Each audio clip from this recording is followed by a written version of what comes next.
Hello everyone, welcome, namaste.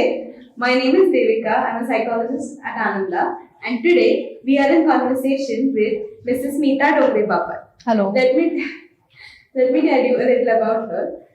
So Smita ma'am is a practicing psychologist for more than 8 years now. She is a soft skill trainer, a professor, a teacher, and a counselor herself. And right now, she told me she's pursuing her PhD in women's mental health, right? So regarding that, I would like to ask you, what are your takes, or what will you suggest girls who are preparing for marriage about the compromise or the adjustment that they think about? Okay. See, when we talk about marriage, somehow, it is just rather we are used to being, we are used to thinking that marriage means compromise. But is it really so? A girl who wants to get married is willingly getting married, and we tell her that you have to compromise. Why so? And this compromise, or this word basically, is creating a barrier in girls' minds that, okay, now so I have to compromise, I have to change everything, I have to compromise on my career. And that is the reason girls are not able to take the right decisions. They start feeling a family that encourages me for career is a good family for me. But is that really so? I don't think so. When you're choosing a partner, you should be looking at his positives and negatives both. At the same time, you should also be thinking that, is my career going to affect the family that I'm going to? If yes, what can be done here? And this communication needs to happen with not only the boy, but also with his family. That's what I feel. At the same time, when we talk of marriage, girls also always feel that, having a child and then I'm going to become fat, I'm going to look different, I am going to lose my figure, and I'm going to also compromise on my career. Oh my God, that's such a big thing. But instead, having a child is, of course, a very, very beautiful journey. And if the girl since beginning is told that yes, you can have a child, you can maintain your figure, you can keep good health, and at the same time have a beautiful and cute baby, wouldn't that have a different mindset of looking at marriage altogether? So I feel rather than having some negative attributes in mind regarding marriage, it is always, I would suggest parents and well-wishers and family members to not have or not keep that negative concept about marriage in girls' minds. I think that will help a lot of our audiences. So, yes. Another question when we talk about women's mental health that pops up in my mind is, I have heard about emptiness syndrome. Many of mothers feel like, my child is grown up, everybody is doing their own things, and nobody is looking after me, nobody values me. What are your takes on that? Yes. So that relates to my first answer, where I said that compromise is not going to work. So if you have that in mind, you are going to think of different ways to keep yourself engaged. How about thinking that a woman who is into IT and who works 8 to 9 hours a day has to give up her job because of child rearing, and because the child is too small, she needs to give up on that job. After giving up on that job, the family members maybe, or the external environment, or she herself starts feeling that it is so hectic to again join work and to work for 8 to 9 hours, and she starts staying at home. Once the child grows up, he or she starts going to school, having friends, and there comes a day when the child has to move out of the house, maybe for studies or for job purposes, etc. Now here, if the woman thinks in a different way, that instead, okay, I'll give up my job where I have to work for 8 to 9 hours, but I also have certain qualities in me which I can use as a profession. For example, there can be somebody who is good at cooking or who is good at painting, who is good in different art forms. So I can maybe pursue that and develop a career out of that as well. But unfortunately, it so happens that either that encouragement or that motivation is lost somewhere, or it also happens that she gets into that comfort zone where she finds staying at home to be good, but later on it definitely leads to emptiness syndrome. Definitely. I'm sure it will help everybody who can relate. Even when I think of this, my mother, everybody of their age will definitely sometime in their life will go through this. So we just spoke about emptiness syndrome. Also regarding that, I would like to address an important question. What about the menopausal phase? Because it is a huge thing that people talk about, but nobody knows what exactly happens. So Okay. It's a huge phase because again we are we are told that yes, that something big is going to happen in your life. Nothing like that. Yes, it's a phase where there are a lot of hormonal changes that take place. Some women, yes, I would say that they really suffer in this period because there are a lot of bodily changes also that take place during this period. At the same time, the hormonal changes also, which result into a lot of mood swings and irritability, and at the same time they are going through that empty nest syndrome as well. There also they start feeling that there's nobody to support me, there's nobody to look after me, and I'm sitting alone at home, husband goes out for work, I'm not able to do anything, I'm not able to go anywhere. At the same time, some women, because of the hormonal changes, either lose a lot of weight or gain weight. So they start feeling that I'm not looking good, and all this piles up, and so there is one day an emotional outburst.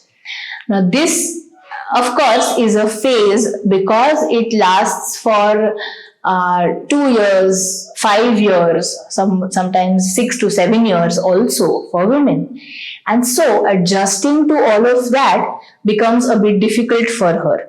But like I said, if she engrosses herself in something else or some of her hobbies, which she has turned into her profession, definitely there is a shift in her her thought process, because she's engaged throughout the day. So again, not doing anything is a problem.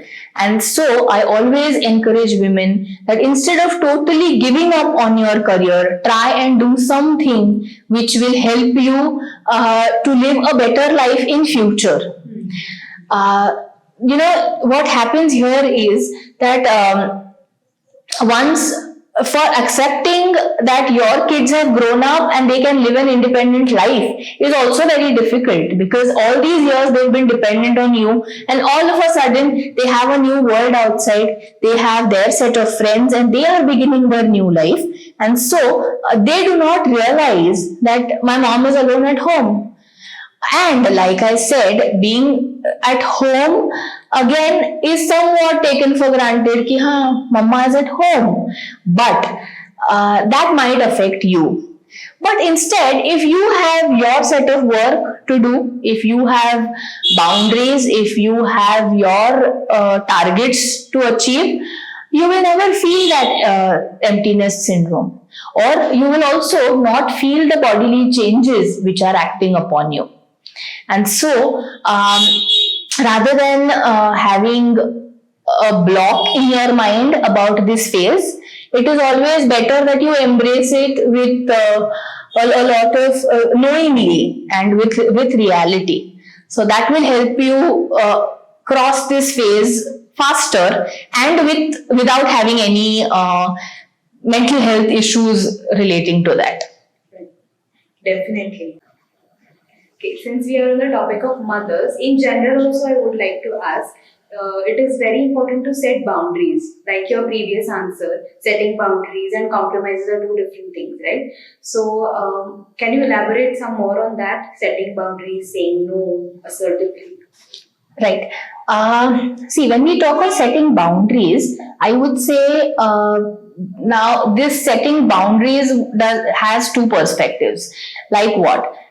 First one, where a woman is going to get married, she needs to set certain boundaries for herself in the sense that she might be having a totally different lifestyle when she's single. But when she's going to be with her husband and when she's going to move her place from her parents' place to her husband's place, there she's going to have to set certain boundaries. Like if the lifestyle is where she likes to go out and party and be with her friends, that lifestyle cannot continue here. I'm not saying because the husband won't like it or the in-laws won't like it, but there are certain limitations which the girl needs to follow so that they can have a family. See, family is all about setting boundaries for yourself so that you can bring up better children, right? That's the tagline of it. So that is one way of setting boundaries. Another perspective here is if you move to the older generation of women. Now here what happens is, like we spoke of the emptiness syndrome, it so happens that women after a certain age, they start considering themselves to be helpers, I would say, and people just being at home doing only home chores, which is not what a woman is made for. So there, she needs to set boundaries that yes, this is the time I'm going to keep for my kids. This is the time I'm going to keep for my in-laws. This is my cooking time, after which I will not be doing anything in the kitchen, but I will be concentrating on myself, where I will probably go for a walk, I will listen to some music, I'll read, but that time is going to be only for me. So that also means setting boundaries. Now here a very, very important aspect comes into consideration, saying no and being assertive. For every mother, every woman, saying no is a very, very big task, and she's always concerned about that.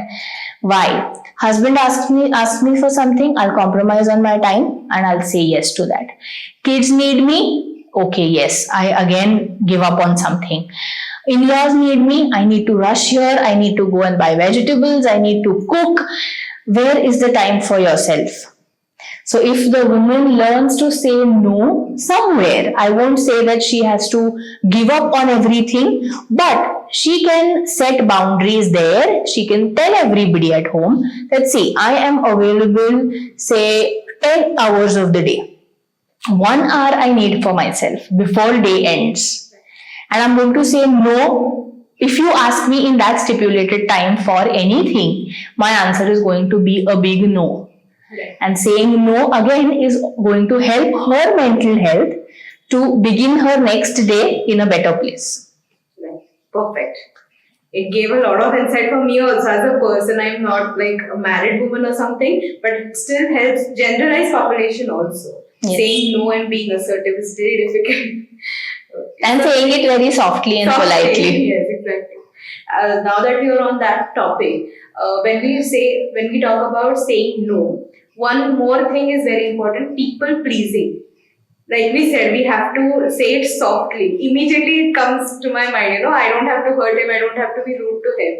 So a lot of times our behavior is, channelized to people pleasing. So anything on that? I feel a woman always pleases everybody around, because inherently, that's an inborn ability of hers to dress up and please somebody, to smile and please somebody. But I feel she should not be losing herself in that. Somewhere, there needs to be a practical approach that this I'm going to say no, this person is not going to like it, but I need to do it for myself.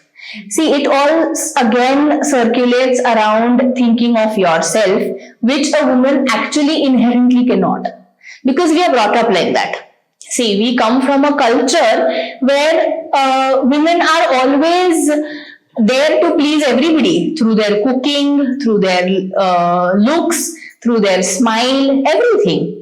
And so I feel, the male society takes us for granted somewhere. I probably might be very rude in saying this, but if that saying no comes into picture, automatically the people pleasing is going to reduce. I won't say reduce, but that will be taken care of, you know. So I think putting yourself first, not thinking that it is a selfish deed. Exactly, yes. So that will definitely, I'm sure it will help those who are watching it. So I wanted to ask, we have talked enough about women also, like the menopausal phase. What about men? Because I think even they go through somewhat changes, if not biologically, even they have this thing in mind, ki now the children are independent. The role change that happens. What about that? Again, I talk about our culture. We as a people, we are told, and boys are told that they are never supposed to cry.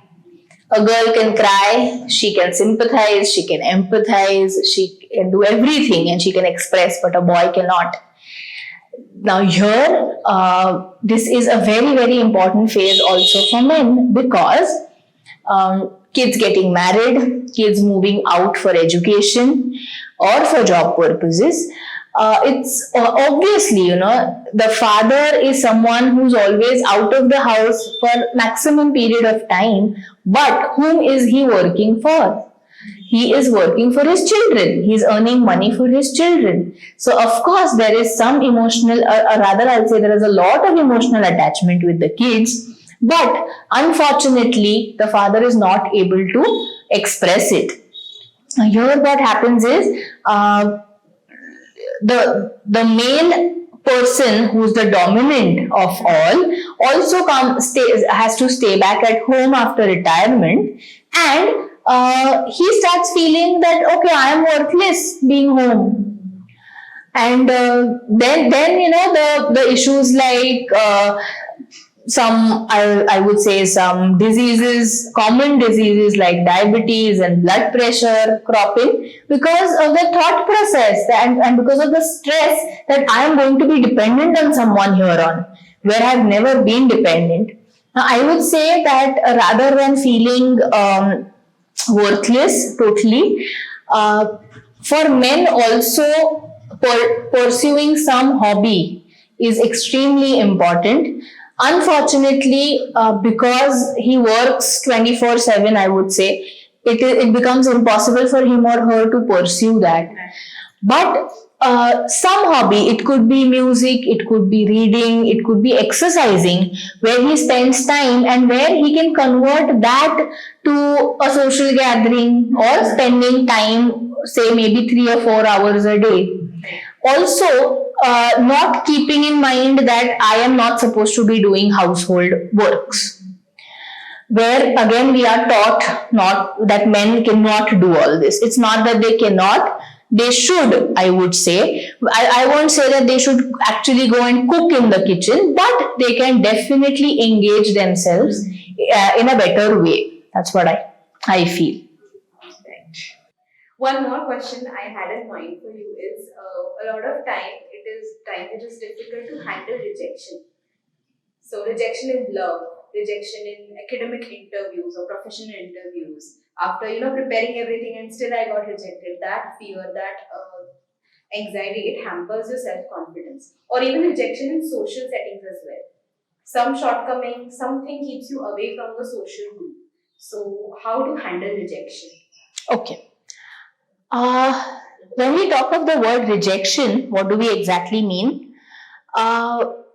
Rejection is not rejecting you as a person, but it is rejecting some of your quality or something which you probably lack in, or which you have not pursued so far.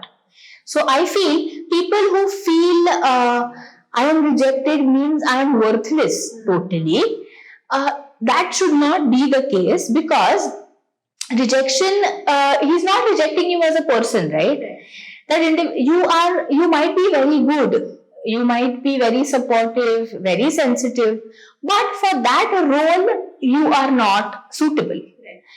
I feel, always you're having positive, or rather talking to yourself and giving those positive affirmations to yourself helps a lot.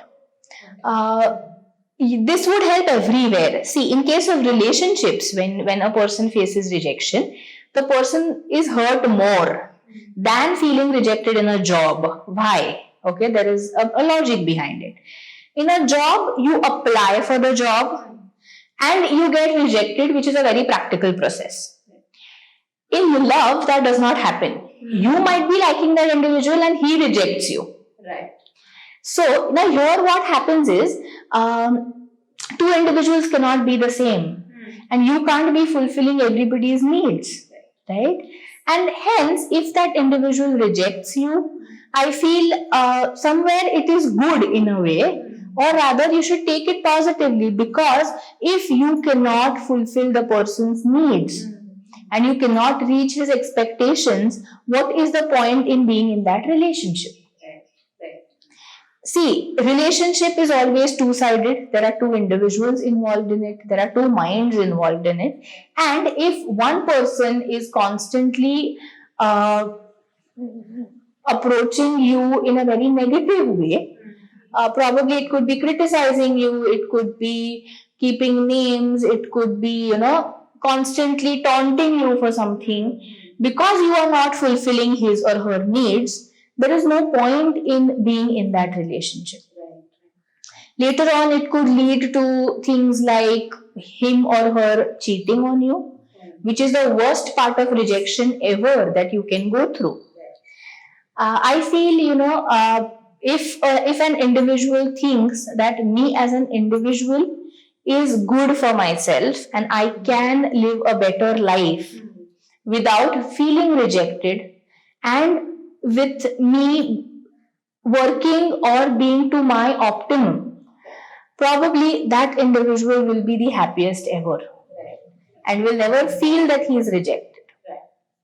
So at the end, validating ourselves is more important. Again, putting yourself first. Right.